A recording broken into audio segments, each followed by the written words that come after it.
तो चलो भाई करते हैं स्टार्ट आज के सेगमेंट को। UP triple S C PET chemistry practice session चल रहा था और केमिस्ट्री के इस प्रैक्टिस सेशन में हम लोगों ने काफी बढ़िया बढ़िया क्वेश्चन डिस्कस किए थे लास्ट क्लास तक।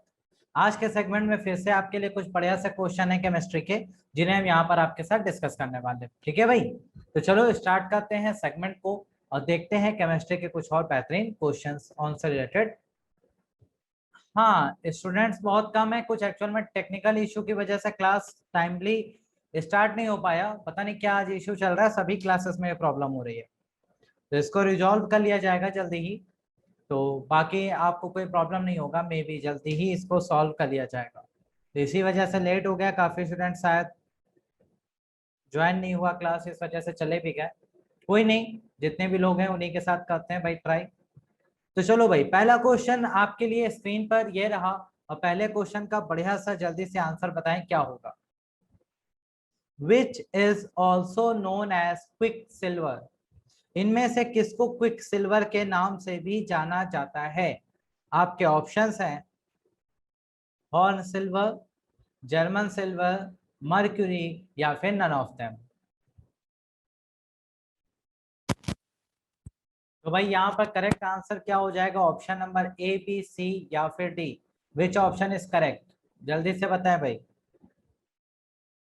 इनमें से किसे क्विक सिल्वर के नाम से भी जाना जाता है। ऑप्शन है horn silver, German silver, mercury या फिर नन ऑफ देम। बिल्कुल सी ऑप्शन नम्रता जी, बिल्कुल सही है। C option is the right answer, mercury. जो पारा होता है उसे ही हम लोग क्विक सिल्वर के नाम से जानते हैं। ठीक है, यहाँ पर एक बात और आपको याद रखनी है कि पारा जो है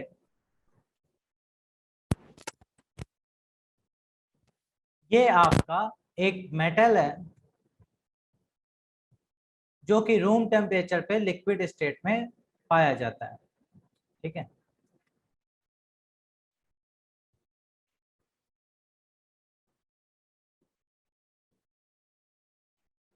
ओके। तो मरकरी यानी कि जो पारा होता है वो एक मेटल होता है जो कि लिक्विड है रूम टेम्परेचर पे, और पारे का जो पृष्ठ तनाव है धातुओं में वो सबसे ज्यादा होता है। मेटल्स में अगर बात करें, मेटल्स में मैक्सिमम सरफेस टेंशन अगर पूछी जाए तो वो किसकी है, पारा यानी कि मरकरी की है। ये पॉइंट में यहाँ पर याद रखिएगा। दो बातें हैं मरकरी से रिलेटेड जो आपको पता होनी चाहिए। First one, it is also known as quick silver, इसे क्विक सिल्वर भी कहा जाता है। ये एक मेटल है जो कि रूम टेम्परेचर पे लिक्विड होता है और इसका सरफेस टेंशन यानी कि पृष्ठ तनाव सबसे ज्यादा होता है मेटल्स में। ओके, ये तीन पॉइंट यहाँ से आपको क्लियर रखना है। चलिए अब बढ़ते हैं नेक्स्ट क्वेश्चन की तरफ। अगला क्वेश्चन देखते हैं भाई क्या है। The heaviest metal in periodic table is, periodic table यानी कि आवर्त सारणी में सबसे भारी तत्व कौन सा है, ये आपको बताना है भाई। तो इसे बताओ भाई, करेक्ट आंसर यहाँ पे क्या होगा। Francium, gold, lead sorry iron या फिर osmium. Which answer is correct. Okay, math का क्लास भी इसी समय चल रहा है। अच्छा भाई, क्लास होगी क्लास है। तो करेक्ट आंसर क्या होगा, हैवीएस्ट मेटल, सबसे भारी तत्व कौन है इसमें से।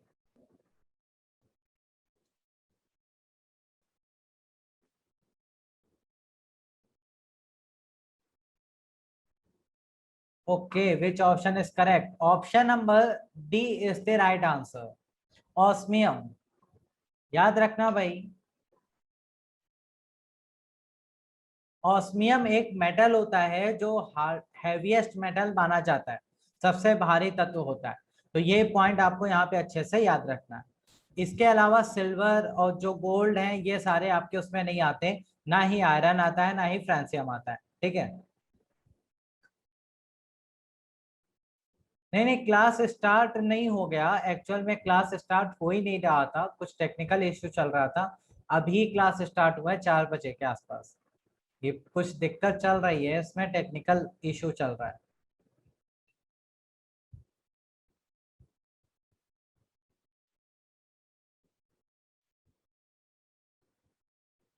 ओके,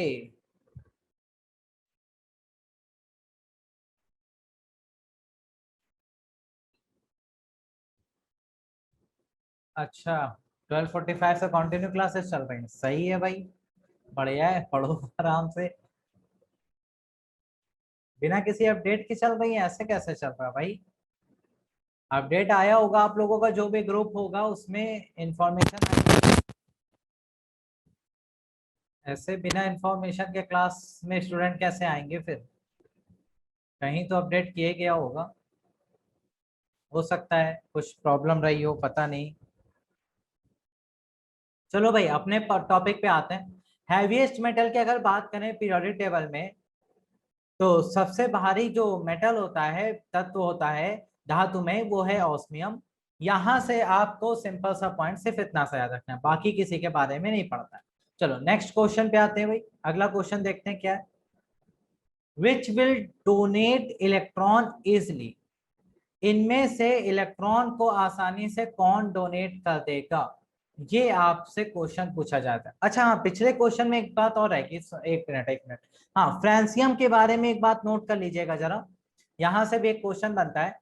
हाईली रिएक्टिव मेटल कौन सा होता है? हाईली रिएक्टिव मेटल, यानी कि सबसे ज्यादा अत्यधिक अभिक्रियाशील।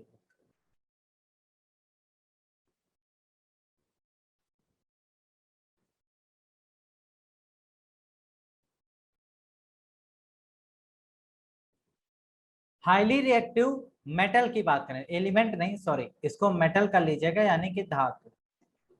हाईली रिएक्टिव मेटल जब कभी भी आपसे पूछा जाए तो वो फ्रांसियम होता है, ये याद रखेगा।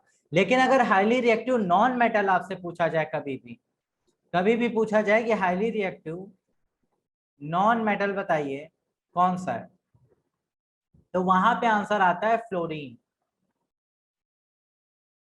ठीक है भाई, ये दो नाम जरूर याद रखिएगा। हाईली रिएक्टिव मेटल कभी भी पूछा जाए तो आंसर है वहां पे francium. Highly reactive non metal पूछा जाए तो आंसर है फ्लोरीन। और हैवीएस्ट मेटल पूछा जाए, सबसे भारी धातु पूछे जाए, तो ऑस्मियम आपका करेक्ट आंसर बनता है। ये तीन क्वेश्चन यहाँ से आपके बनते बढ़िया से। ठीक है, अब आते हैं नेक्स्ट क्वेश्चन पे। अब यहाँ पे क्वेश्चन है, which will donate electron easily, इनमें से इलेक्ट्रॉन को आसानी से कौन डोनेट कर पाएगा, ये बताना है आपको। क्लोरीन, ब्रोमीन, आयोडीन या फिर फ्लोरीन, तो इलेक्ट्रॉन को आसानी से कौन डोनेट कर देगा? ये सारे के सारे एक ही फैमिली से आते हैं, कौन सी family? Group number 17, halogen family. अगर आपको याद हो लास्ट क्लास में आपको बताया था बेटा। हाँ, हर्ष जी, ऑप्शन नंबर सी, आयोडीन। ये सारे के सारे एक ही फैमिली से आते हैं, फ्लोरीन, क्लोरीन, ब्रोमीन, आयोडीन, ये हो गया। ठीक है, अब जैसे जैसे आप पीरियोडिक टेबल में, एक बात याद रखिएगा, पीरियोडिक टेबल में जैसे जैसे आप नीचे की तरफ बढ़ते हैं, वैसे वैसे एटॉमिक साइज क्या होता है? इंक्रीज होता है। एटॉमिक साइज यानी कि परमाणु के जो आकार है वो बढ़ता है, इंक्रीज होता है। तो अब आप खुद इसमें से दिमाग लगाइए, क्लोरीन, ब्रोमीन, आयोडीन और फ्लोरीन में सबसे नीचे कौन है? आयोडीन है। तो आयोडीन का साइज सबसे होगा लार्ज, लार्ज साइज होगा। तो जितना ज्यादा साइज होगा उसके आउटर मोस्ट शेल के इलेक्ट्रॉन उतना ही लूजली बाउंड होंगे, यानी कि उतने ही कमजोर तरह से बंधे हुए होंगे अपने न्यूक्लियस के साथ। तो वो इलेक्ट्रॉन आसानी से ब्रेक हो सकता है। इसीलिए यहाँ पर करेक्ट आंसर क्या बनेगा? आयोडीन, सी ऑप्शन आपका राइट आंसर। ठीक है, ये पॉइंट आपको यहाँ पे समझना था। चलिए, ये हो गया आयोडीन यहाँ पे करेक्ट आंसर। बढ़ते हैं नेक्स्ट क्वेश्चन की तरफ, अगला क्वेश्चन देखते हैं भाई क्या है। विच can B gain electron easily. अब क्वेश्चन सेम वही है, बस थोड़ी सी लैंग्वेज हमने बदल दी, लॉस की जगह यहाँ पर गेन करा दिया। यानी कि अब यहाँ पर कौन ऐसा है जो आसानी से इलेक्ट्रॉन को एक्सेप्ट कर सकता है, गेन कर सकता है, ये बताना है आपको भाई। तो अगर इलेक्ट्रॉन के गेन करने की बात आती है, तो कैल्शियम, बेरिलियम, मैग्नीशियम या रेंड, कौन यहाँ पे करेक्ट आंसर होगा? तो गेन वही करेगा जिसका साइज क्या होगा? सबसे छोटा होगा। A option calcium. ओके, अब यहाँ पर भी आपको दिमाग लगाना था, ये सब एक ही फैमिली से है। कौन सी family? Group number 2। Group number 2 alkali earth metal, उसको हमने याद करने का तरीका बताया था आपको, बेरिलियम, मैग्नीशियम,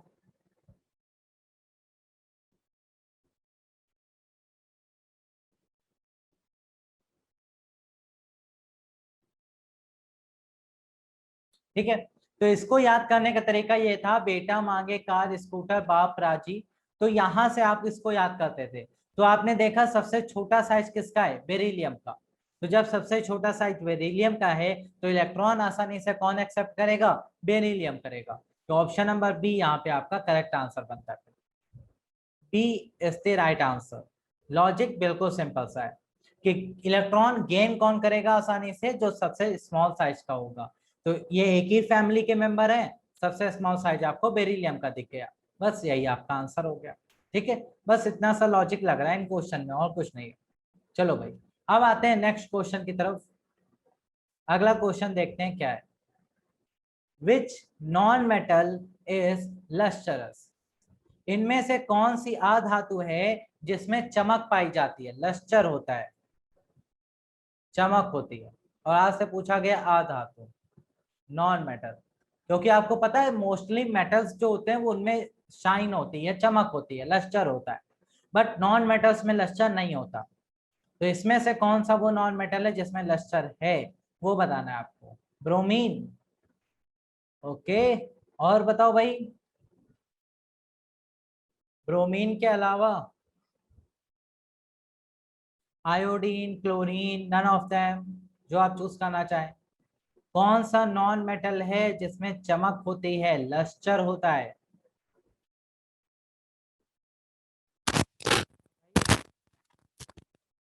ब्रोमीन गलत आंसर है, क्योंकि ब्रोमीन एक नॉन मेटल तो है, लेकिन ये लिक्विड फॉर्म में पाया जाता है रूम टेम्परेचर पे। लिक्विड एट रूम टेम्परेचर, तो लस्टर तो इसमें होता ही नहीं है। क्लोरीन का कोई सेंस ही नहीं बनता, ये नॉन मेटल तो है, लेकिन इसमें कोई प्रॉपर्टी ऐसी नहीं है जो यूज कर सके। करेक्ट आंसर है बी, आयोडीन। आयोडीन एक नॉन मेटल है, बट ये लस्टरस होता है, यानी कि ये चमकदार होता है, इसके जो क्रिस्टल होते हैं वो चमकते हैं भाई। तो ऑप्शन नंबर बी आपका करेक्ट आंसर होता है यहाँ पे। ठीक है, ब्रोमीन नहीं है, ना ही क्लोरीन है, करेक्ट आंसर आयोडीन है। तो ये पॉइंट भी यहाँ पर अच्छे से याद रखेगा। चलिए अब बढ़ते हैं नेक्स्ट क्वेश्चन की तरफ। अगला क्वेश्चन देखते हैं भाई क्या है आपके लिए।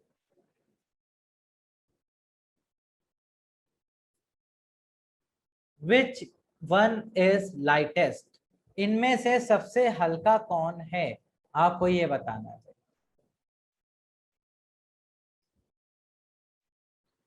CaCl2 सबसे हल्का है, NH3 सबसे हल्का है, N2O सबसे हल्का है, या फिर Cl2 सबसे हल्का है?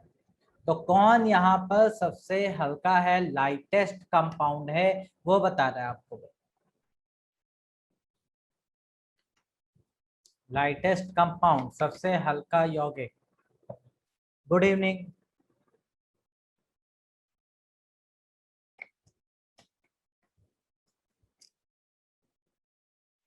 हाँ भाई, ओके, एक आंसर आ गया है बी, गौरव जी ने दिया।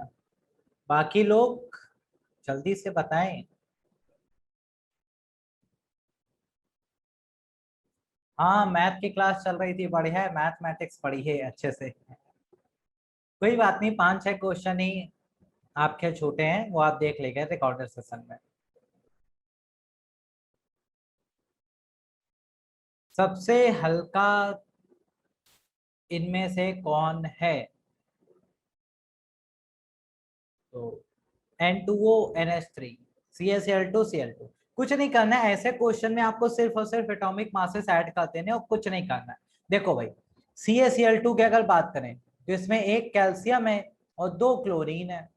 अब एक कैल्शियम है, आपको पता है एक कैल्शियम की अगर आप बात करें तो कैल्शियम एक जाता है आपका 40, प्लस 2 क्लोरीन, एक क्लोरीन होता है 35.5, तो 2 क्लोरीन हो जाएंगे आपका 71।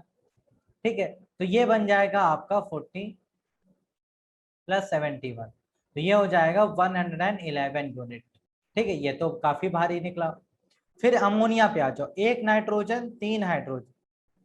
अब एक नाइट्रोजन का आपको पता ही है भैया 14, और 3 हाइड्रोजन में एक हाइड्रोजन का होता है 1, तो ये हो गया आपका 14 + 3 यानी कि 17 यूनिट। ये बड़ी दिक्कत है इसमें।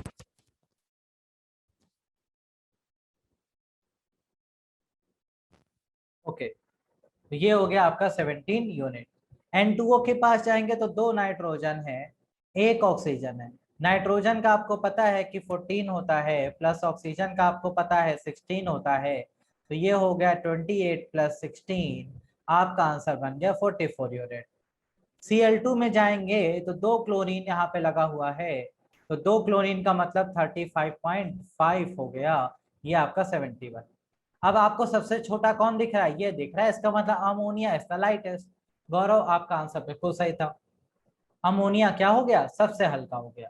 तो बस इस तरह से आप पहचान लेंगे आसानी से, जब कभी भी यौगिकों में पूछा जाए तो आपका ये आंसर यहाँ पे करेक्ट हो जाता है। ठीक है भाई। अच्छा, अमोनिया को आपको पता ही है यूरिया बनाने में यूज होता है, साथ में उर्वरकों का निर्माण यानी कि फर्टिलाइजर बनाने में यूज किया जाता है, इन सब तरह से इसका प्रयोग किया जाता है। ये पॉइंट अच्छे से याद रखेगा। चलिए आगे बढ़ते हैं नेक्स्ट क्वेश्चन की तरफ। Which gas can be used as coolant in air condition? यानी कि जो आपका एसी होता है, एसी में शीतलक के रूप में किस गैस का प्रयोग किया जाता है, ये आपसे पूछा है। कौन सी गैस एसी में शीतलक के रूप में प्रयोग की जाती है? सल्फर डाइऑक्साइड, अमोनिया, N2O या फिर NO2? तो कौन सी गैस यूज करेंगे भाई, जल्दी से बताइए। बोलो भाई, जल्दी से आंसर करो।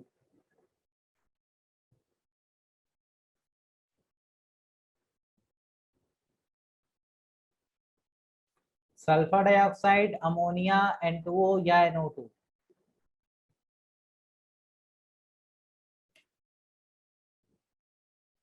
विच आंसर इज करेक्ट?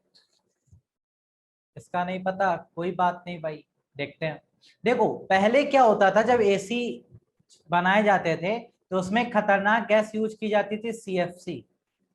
CFC यानी कि क्लोरोफ्लोरोकार्बन, है ना। क्लोरोफ्लोरोकार्बन जो यूज की जाती थी वो बड़ी खतरनाक थी, क्यों? क्योंकि ये ओजोन लेयर को नुकसान पहुंचा रही थी। क्या कर रही थी भाई? ओजोन लेयर का लॉस हो रहा था इस वजह से। तो ओजोन हमारे लिए बहुत जरूरी है, आपको पता ही है। तो इस पर बाद में प्रतिबंध लगा दिया गया कि क्लोरोफ्लोरोकार्बन गैस एसी में नहीं फिल की जाएगी। तो अब उसके प्लेस पर कौन सी गैस यूज की जाने लगी है? अब यूज होने लगी है NH3 यानी कि अमोनिया। ठीक है, तो ये पॉइंट यहाँ पे याद रखिएगा। पहले क्लोरोफ्लोरोकार्बन यूज किया जाता था, लेकिन अब यूज नहीं करते, अब उसके प्लेस पे हम यूज करते हैं अमोनिया का।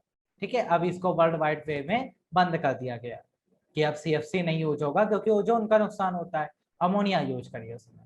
तो एसी में शीतलक के रूप में इसी का प्रयोग करते हैं। चलो अब बढ़ते हैं नेक्स्ट क्वेश्चन की तरफ भाई। अगला क्वेश्चन देखते हैं क्या है। gas starts to react in atmosphere during thunder lightning is? जब वायुमंडल में बिजली चमकती है तो कौन सी गैस रिएक्शन करती है, ये आपको बताना है। वायुमंडल में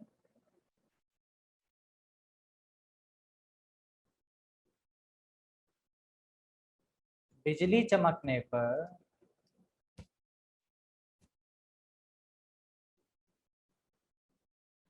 कौन सी गैस अभिक्रिया करती है,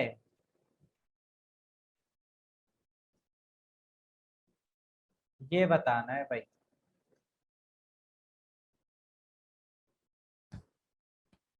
हाइड्रोजन, नाइट्रोजन, क्लोरीन या फिर मीथेन? तो बताओ भाई करेक्ट आंसर क्या होगा।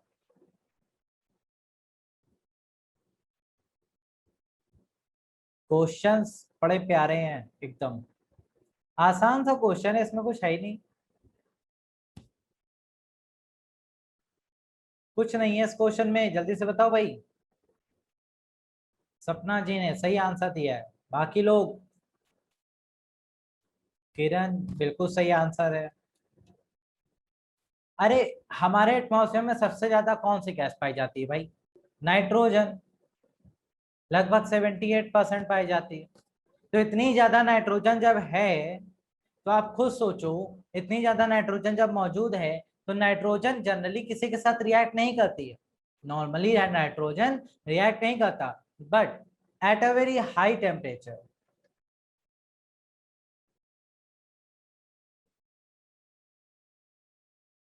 बहुत ही उच्च तापमान पर नाइट्रोजन रिएक्शन चालू कर देता है करना। और जब बिजली चमकती है तो टेम्परेचर तो बहुत ज्यादा होता ही है, इसी वजह से वहां पर नाइट्रोजन रिएक्ट करती है और क्या बनाती है भाई? Nitrogen oxide. इस तरह की गैसेस वहां पे फॉर्म होती हैं। तो ये पॉइंट आपको अच्छे से यहाँ पे याद रखना है, ठीक है। चलो अब बढ़ते हैं नेक्स्ट क्वेश्चन की तरफ भाई। Main component of PNG is, PNG का मुख्य घटक क्या है?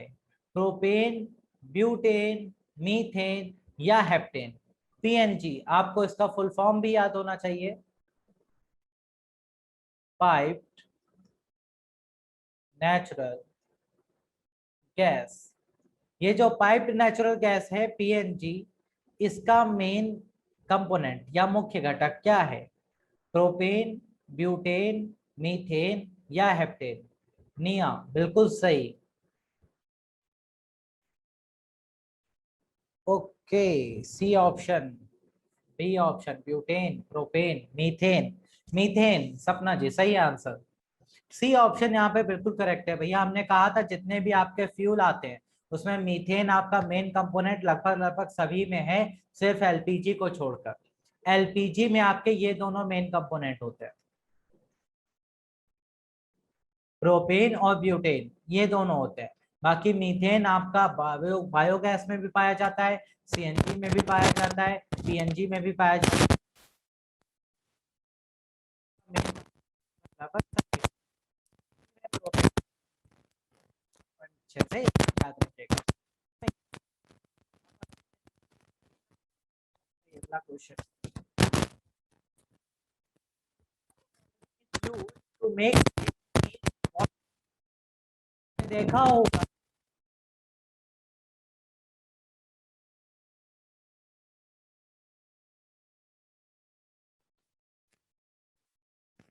मटेरियल का यूज करके बनाई जाती है, ये आपको बताना है भाई। पीवीसी, पीईटी, टीईएफ या फिर थर्मोसेटिक प्लास्टिक? जब कभी भी आप ट्रेन में सफर करें तो प्लास्टिक की बॉटल जैसे पानी लेते हैं, ये बनाई जाती है, ये आपको बताना है।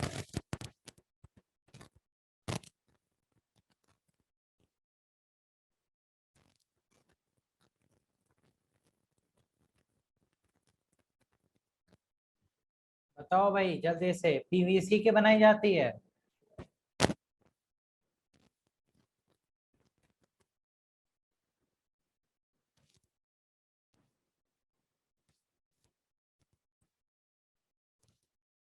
और बताओ भाई।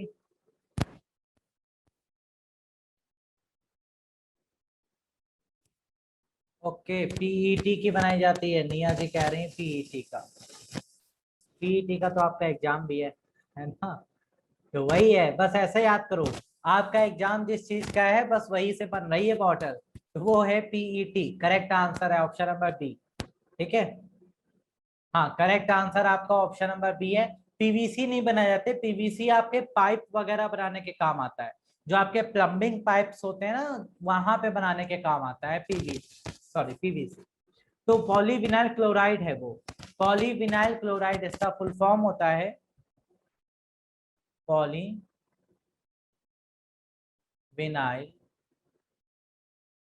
क्लोराइड। इसका यूज हम लोग करते हैं प्लम्बिंग पाइप वगैरह। पीईटी की बात करें तो ये आपका होता है पॉलीएथिलीन, पॉलीएथिलीन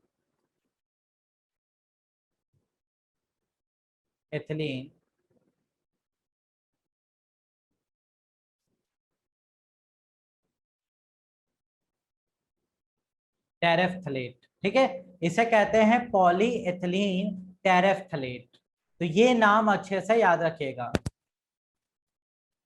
है सिंथेटिक फाइबर होता है, ठीक है, स्ट्रॉन्ग है, स्टिफ है, आसानी से टूटता नहीं है, इसीलिए इसका यूज हम लोग करते हैं क्या बनाने में, बॉटल बनाने में, जो आपके वाटर बॉटल होती है मार्केट में बिकते हैं, ठीक है, इससे बनाई जाती है। बाकी आपका कोई यूज नहीं है। थर्मोसेटिक प्लास्टिक आप सब लोग जानते हैं कि जिसको एक बार बना दिया गया वो दोबारा उसको रीसेप या रीसाइज नहीं किया जा सकता। इसी का सबसे अच्छा एग्जाम्पल क्या है, बेकेलाइट।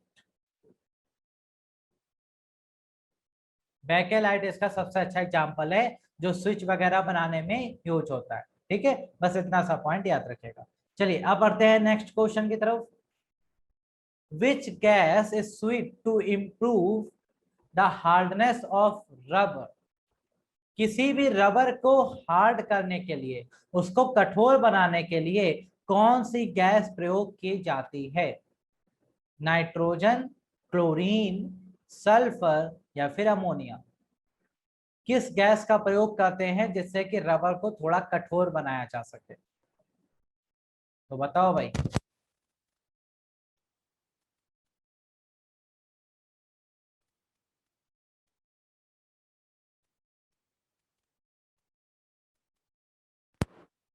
कौन सी गैस प्रयोग होती है? अमोनिया। ओके, और बताइए भैया। नाइट्रोजन, क्लोरीन, सल्फर या अमोनिया? रबर को कठोर करना है तो कौन सी गैस प्रयोग करेंगे? करेक्ट आंसर है भैया sulphur. Sulphur is the right answer. Sulphur को ही रबर में मिलाते हैं। आपने एक प्रोसेस पढ़ा है, वल्कनीकरण, जिसे इंग्लिश में बोलते हैं वल्कनाइजेशन।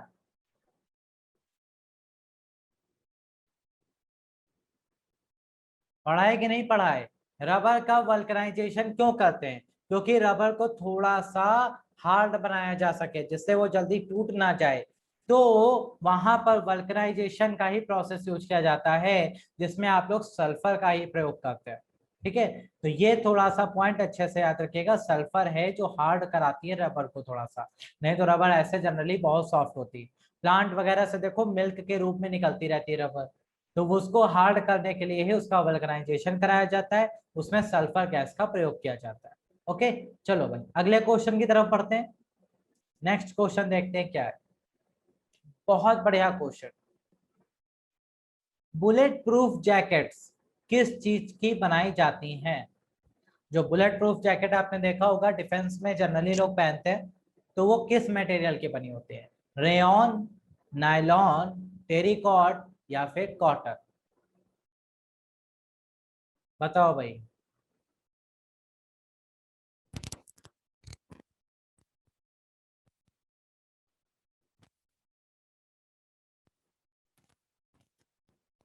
रेयन की बनाई जाती है बुलेट प्रूफ जैकेट। अच्छा, और बताओ।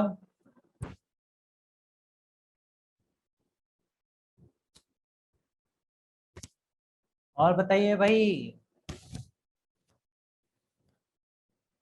जल्दी जल्दी आंसर करो भाई, इतना समय क्या ले रहे हो? इतना कौन सा केबीसी चल रहा है? दिख गया आता है तो ठीक, नहीं आता तुक्का, बस हो गया। Correct answer option number B, Namrata, बिल्कुल सही। मोहित आपका भी आंसर सही है। Nylon is the right answer. Nylon का यूज किया जाता है। नायलॉन आपका बहुत ही मजबूत फाइबर होता है, जिसको जल्दी आसानी से आप तोड़ नहीं सकते, और नायलॉन आपका बुलेट प्रूफ जैकेट्स में इसीलिए प्रयोग किया जाता है, ठीक है। इसको हम लोग कैप्रोलैक्टम के नाम से भी जानते हैं, ठीक है। ये पॉइंट अच्छे से याद रखिएगा। अच्छा, एक और क्वेश्चन यहां से बनता है। बुलेट प्रूफ जैकेट में तो नायलॉन यूज कर लिया, बुलेट प्रूफ जो दरवाजे बनाए जाते हैं, खिड़कियां बनाई जाती हैं, उसमें क्या यूज करते हैं? बताओ भाई। आपके पास बुलेट प्रूफ विंडो है, तो आप उसमें क्या यूज करेंगे? बताओ भाई।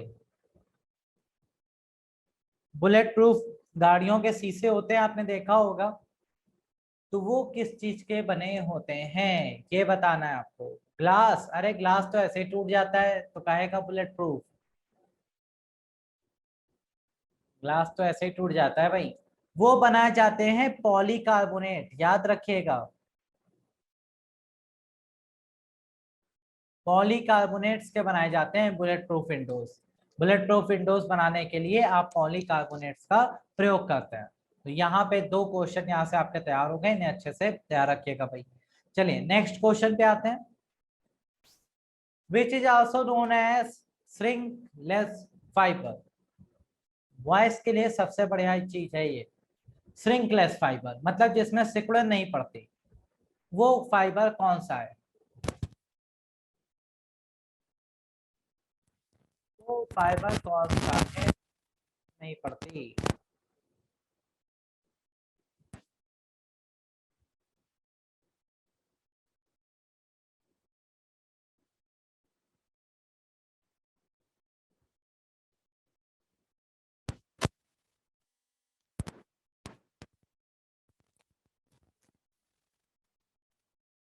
पॉलिएस्टर एक ऐसा आपका फाइबर है जिसमें सिकुड़न नहीं पड़ती।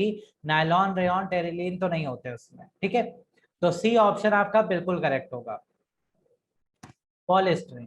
पॉलिएस्टर जो है इसी के ही आपके जो जींस वगैरह हैं वो अब आजकल इसी के बनाए जाते हैं, या फिर जो जिम ट्रैक सूट होते हैं, जिम ड्रेस जो आप लोग जिम जाते हो पहनकर, वो जिस कपड़े के बनते हैं वो पॉलिएस्टर के बनते हैं। आपने देखा होगा, चाहे उसको चाहे जैसे पहनो चाहे जैसे रख दो, कुछ भी कर दो, बस हल्का सा एक बार झाड़िए और बस पहन के चले जाइए।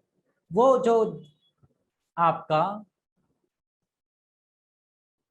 जिम सूट होते हैं वो सारे के सारे इसी के बनाए जाते हैं, जिससे कि आप कैसे भी यूज करिए उसमें कभी भी श्रिंक नहीं आने वाला, सिकुड़न नहीं पड़ने वाली। ओके, चलिए नेक्स्ट क्वेश्चन पे आते हैं भाई। Which is use to make tooth brush. Tooth brush में जो ब्रशेस होते हैं जिनसे आप अपने दांत साफ करते हैं, वो किस चीज के बने होते हैं? रेयॉन, नायलॉन, सेलुलोज या acrylic fibre?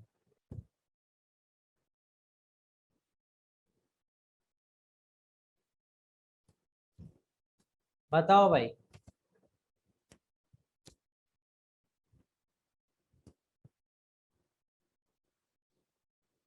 Acrylic fibre.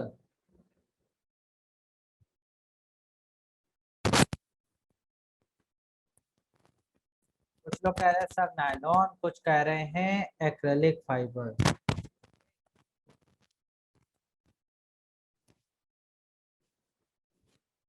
Nylon वाले कितने लोग हैं? ओके, ज्यादा लोग हैं भाई। एक्रेलिक फाइबर वाले भी। तो करेक्ट आंसर क्या हो जाएगा?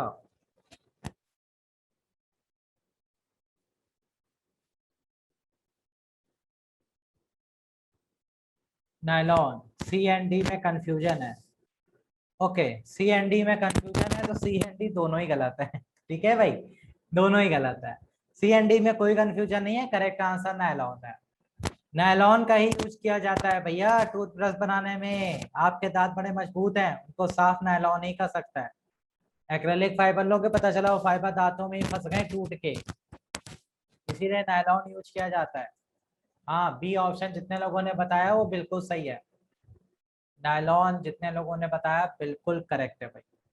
तो चलो नेक्स्ट क्वेश्चन पे आ जाते हैं, अगला क्वेश्चन देखते हैं क्या है। नेचुरल पॉलीमर इनमें से कौन है? ये बहुत प्यारा क्वेश्चन, फेवरेट क्वेश्चन। बताओ भाई, इसमें से नेचुरल पॉलीमर कौन सा है? क्वेश्चन को थोड़ा सा हमने घुमाया है, ट्विस्ट है क्वेश्चन में। तो ट्विस्ट है तो ध्यान रखिएगा भाई।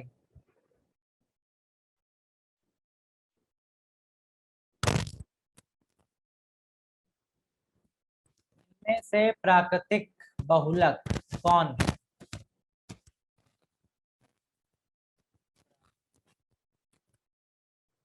बहुलक कौन है? B option cellulose. B option cellulose starch नहीं होता पॉलीमर। हाँ भाई, starch is not a polymer, आप ये कहना चाहते हैं?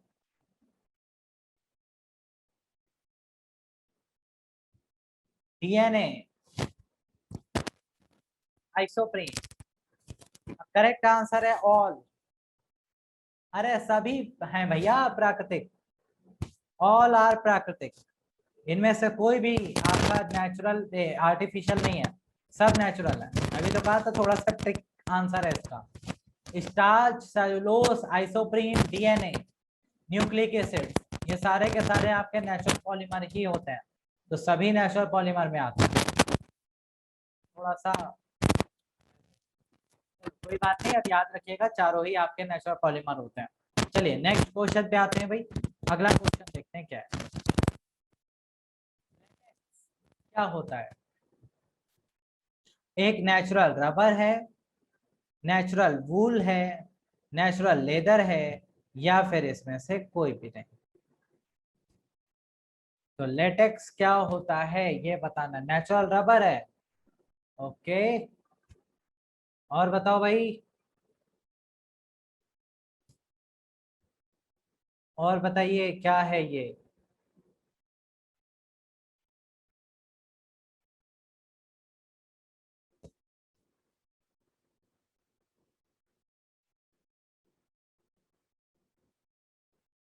सी ऑप्शन, नेचुरल लेदर है ना भैया, लेदर नहीं आता इसमें, वुल भी नहीं है, natural rubber is the right answer. A option बिल्कुल सही है। नेचुरल रबर होता है लेटेक्स, ये आपका होता है आइसोप्रीन। ठीक है, लेटेक्स जो है इसका यूज करते हैं हम लोग किसको बनाने में, च्युइंगम बनाने में।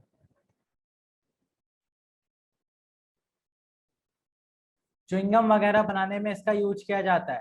इसमें जब आप एसिटिक एसिड मिला देते हैं, तो एसिटिक एसिड मिला देने से ये क्या हो जाता है, थोड़ा सा हार्ड हो जाता है, क्लॉटिंग हो जाती है इसकी। क्या हो जाती है भाई, क्लॉटिंग हो जाती है। ये पॉइंट यहाँ पे याद रखिएगा, लेटेक्स एक नेचुरल रबर होता है। चलो अब बढ़ते हैं नेक्स्ट क्वेश्चन की तरफ। Which can be use to make fireproof jacket. अग्निरोधक जैकेट बनाने में किसका यूज करते हैं भाई, अग्निरोधक जैकेट बनाना है तो आप इनमें से किसका प्रयोग करेंगे, माइका, एस्बेस्टस, पॉलीकार्बोनेट, या फिर चारकोल। तो करेक्ट आंसर क्या है, चारकोल का यूज कर लेंगे। अच्छा भाई, हमें तो पता ही नहीं था कि चारकोल भी यूज होता है।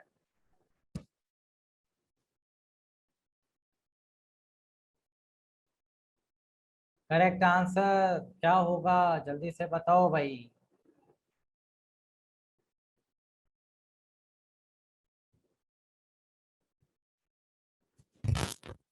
ऑप्शन किरण जी बहुत बढ़िया, एस्बेस्टस। बिल्कुल सही आंसर है भाई, एस्बेस्टस। एस्बेस्टस जो होता है उसका प्रयोग हम लोग करते हैं अग्निरोधक जैकेट बनाने में। ऑप्शन नंबर बी यहाँ पे एब्सोल्युटली आपका राइट आंसर है। ठीक है भाई, चलो ये याद रखिएगा, आज का टाइम होता है यहीं पर समाप्त। तो आज के सेशन को यहीं पे करना पड़ेगा क्लोज।